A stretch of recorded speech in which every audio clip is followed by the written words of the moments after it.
नमस्कार प्रिय साथियों, सुप्रभात। माहौल, वातावरण, एनवायरमेंट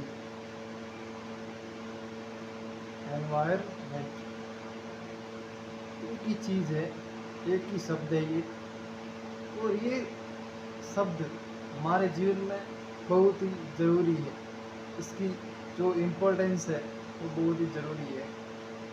जिस माहौल के अंदर, जिस परिवेश के अंदर, जिस वातावरण के अंदर कह सकते हैं व्यक्ति की परवरिश होती है, यानी उसका पालन पोषण होता है, जिस प्रकार का माहौल होगा, वातावरण होगा, उस प्रकार की उसकी परवरिश होगी, पालन पोषण होगा।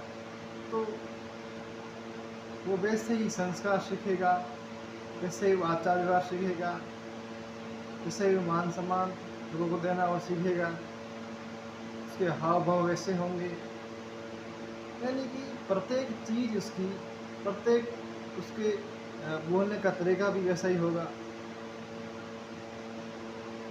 तो वो सारी चीज़ें माहौल या वातावरण पर निर्भर है।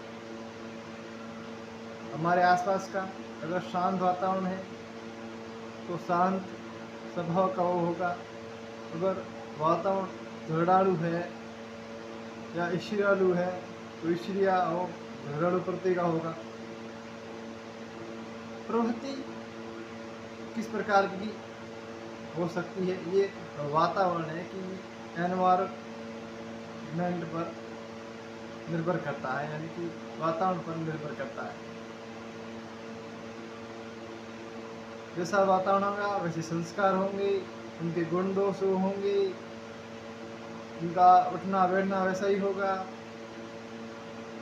उसके विचार भी वैसे होंगे।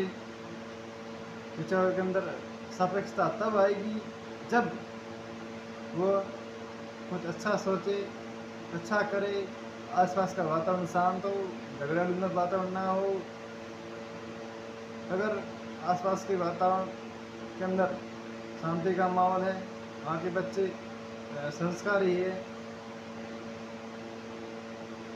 तो वही बच्चा कुछ न कुछ कर पाएगा। अगर वहाँ के आसपास के बच्चे जिज्ञासु है, कुछ जानने के इच्छुक है, तो वो भी सोचेगा कि मेरे को भी कुछ जानना चाहिए। तो ये चीज़ें माहौल यानी कि वातावरण पर निर्भर करती है, एनवायरनमेंट पर निर्भर करती है। इसलिए अच्छे वातावरण के अंदर रहें।